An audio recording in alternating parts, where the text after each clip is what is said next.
নমস্কার বন্ধুরা, আমার রান্নাঘরে আপনাদের সবাইকে অনেক অনেক স্বাগত জানাই। আজকে আমি আরও একটা মজার ব্রেকফাস্ট নিয়ে চলে এসেছি। আর এই ব্রেকফাস্টটা কিন্তু আমরা রুটি বানানোর আটা দিয়েই বানাবো। আর এত সুস্বাদু হয় এই ব্রেকফাস্টটা খাওয়ার জন্য আপনাদের আলাদা কোনো চাটনি বানানোর প্রয়োজন নেই। যে কোনো সস দিয়ে আপনারা ব্রেকফাস্টটা খেতে পারবেন। তো চলুন এই ব্রেকফাস্টটা বানানো শুরু করি। তো বন্ধুরা, এখানে আমি 1 বাটি সুজি নিয়েছি। আমরা আটা আর সুজি দিয়ে ব্রেকফাস্টটা তৈরি করব। দিয়ে দেব এর মধ্যে 4 থেকে 5 চামচ টক দই। আর এবার সুজি আর দইটাকে ভালো করে মিশিয়ে নিতে হবে। তো বন্ধুরা, রোজ রোজ যদি আপনাদের রুটি খেতে ভালো না লাগে, তাহলে রুটি করার আটা দিয়ে এইভাবে একদম অন্য ধরনের একটা নাস্তা বানিয়ে নিতে পারেন। আর এই খাবারটা বানিয়ে কিন্তু আপনারা বাচ্চাদের স্কুলের লাঞ্চেও দিতে পারেন। এবার দেখুন, এটা আমি 10 মিনিটের জন্য রেখে দিয়েছিলাম সুজির ব্যাটারটা। সুজিটা একটু ফুলে গিয়েছে। এবার আমি এর মধ্যে দিয়ে দেব আটা। তো যে বাটি নিয়ে আমি সুজি দিয়েছি, যে বাটিতে, ওই বাটি মেপে এখানে আমি প্রায় 2 বাটির মতন আটা দিয়ে দিলাম। তো 1 বাটি সুজিতে আধা বাটি দই আর 2 বাটি আটা, স্বাদ মতন লবণ আর 1 চামচ চিলি ফ্লেক্স, রঙের জন্য একটু হলুদ গুঁড়ো আর একটু ধনের গুঁড়ো। ধনের গুঁড়োটা দিলে কিন্তু ভালোই টেস্ট আসে। আর আপনারা যদি একদম মশলা ছাড়া বানিয়ে নিতে চান, তাহলে এখানে হলদি, চিলি ফ্লেক্স, ধনের গুঁড়ো কিছু দেওয়ার দরকার নেই। এসব ছাড়াও কিন্তু এই খাবারটা খেতে অনেক ভালো লাগবে। এবার দেখুন, অল্প অল্প জল দিয়ে এখানে আমরা একটা ব্যাটার তৈরি করে নেব। তো বন্ধুরা, আমি আটা দিয়ে তৈরি করছি, আপনারা ময়দা দিয়েও তৈরি করে নিতে পারেন। তো যেহেতু এটা একটু হেলদি আমি তৈরি করব, এই জন্য আমি আটা দিয়েই তৈরি করছি, ময়দাটা দিইনি। আটা দিয়েও খুব সুন্দর টেস্ট আসে। এবার ভালো করে ব্যাটারটাকে এইভাবে বানিয়ে নিতে হবে, গুলিয়ে নিতে হবে। এবার দেখুন, ব্যাটারটা এরকমই আছে, এরকমই পাতলা রেখেছি ব্যাটারটাকে, এরকমই পাতলা রাখতে হবে কিন্তু। এবার এখানে আমি কিছু সবজি দিয়ে দেব, পেঁয়াজ আর একটু ধনেপাতা, আর এখানে আমি নিয়েছি টমাটার, শিমলা মির্চ আর গ্রেট করা গাজর।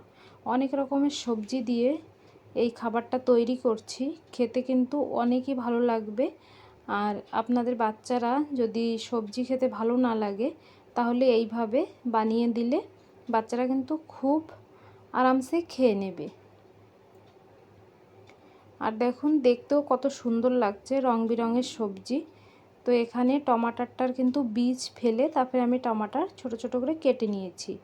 আপনারা কিন্তু এখানে বাঁধাকপিও নিতে পারেন, মানে পাতাকপি কুচিও নিতে পারেন। তার যে কোনো সবজি, এখানে আপনারা পনিরও নিতে পারেন, ভুট্টাও নিতে পারেন। এখানে যত রকমের সবজি দেবেন খেতে অনেক ভালো লাগবে, আর খাবারটাও অনেক হেলদি হবে। তো আমি সব কিছু ভালো করে এখানে মিক্স করে নিয়েছি। আর এই খাবারটা বানাতে তেলও কিন্তু একদম অল্প লাগে, আর সময়ও একদম অল্প লাগে। ভিডিওটি দেখে যদি আপনাদের ভিডিওটি ভালো লেগে থাকে, ভিডিওটিকে লাইক করবেন আর কমেন্ট করে জানাবেন যে কেমন হয়েছে রেসিপিটা। আর চ্যানেলটিকে সাবস্ক্রাইব করে নেওয়ার অনুরোধ রইল। ব্যাটারটা আমরা রেস্টে রেখে দিলাম একটু।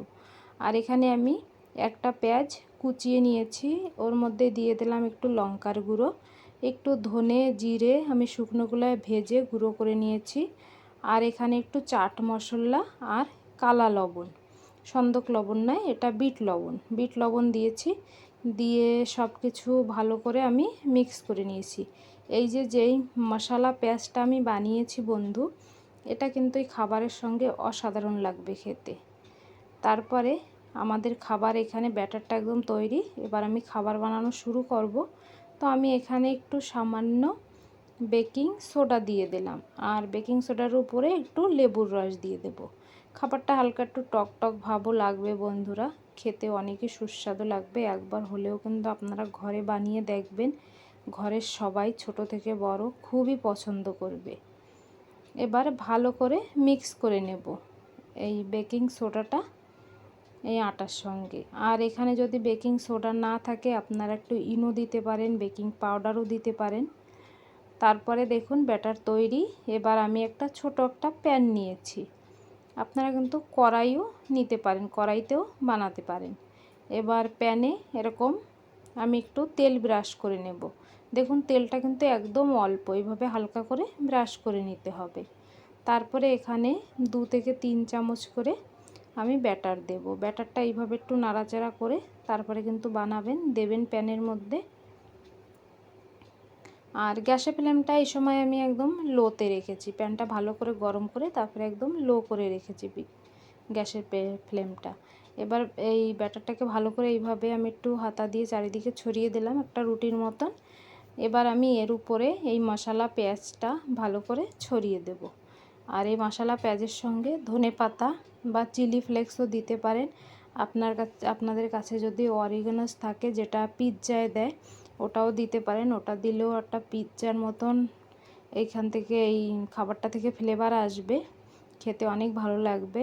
তো এভাবে পেঁয়াজটাকে ভালো করে উপর থেকে সাজিয়ে দিতে হবে। একদম আলাদা ধরনের একটা জলখাবার কিন্তু বন্ধুরা এটা। এবার পেঁয়াজটাকে এইভাবে একটু আমি চেপে চেপে দেবো, এর মধ্যে পেঁয়াজটা চলে যাবে আর কি।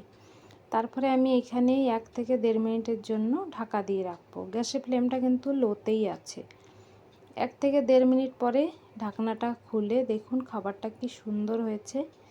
এবার আমি এই খাবারটাকে উপরে একটু তেল ব্রাশ করব। আবার 2-4 ফোঁটা তেল উপরে এভাবে ব্রাশ করে নিতে হবে। যে কথাটা আমি বললাম যে তেল কিন্তু অনেক কম লাগবে এই খাবারটা বানাতে। তারপরে খাবারটাকে আমরা পাল্টে দেব। খাবারটাকে পাল্টে দিয়ে আবার আমি 1 থেকে 1.5 মিনিটের মতন এইটা ঢাকা দিয়ে রেখে দেবো একদম লো ফ্লেমে।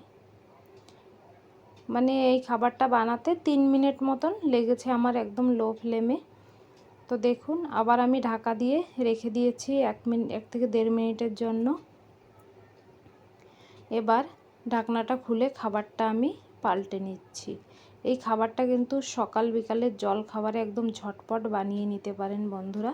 নিচের পাশটা পেঁয়াজের পাশটা দেখুন সুন্দরভাবে এখানে একটু ভাজা হয়ে গিয়েছে।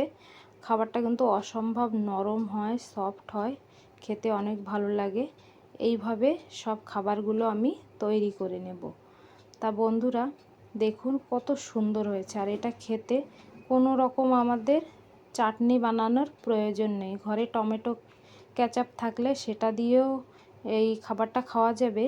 আবার কিন্তু এমনিতেই খাওয়া যাবে, যেমন কোনো টমেটো কেচাপ ছাড়াও খাওয়া যাবে, কারণ এর মধ্যে অনেক রকমের সবজি আছে, মশলা আছে, আর উপরে পেঁয়াজ দেওয়া আছে। খুব সুন্দর লাগবে আপনারা যেইভাবেই খাবেন। খাবারটা অসম্ভব টেস্টি হয়েছে বন্ধুরা, যেমন দেখতে তেমনই খেতে। তো বন্ধুরা এই ধরনের খাবার একবার হলেও কিন্তু অবশ্যই ঘরে বানাবেন। তো আজকের মতন এই পর্যন্ত, দেখা হচ্ছে আগের ভিডিওয়। সবাই ভালো থাকবেন।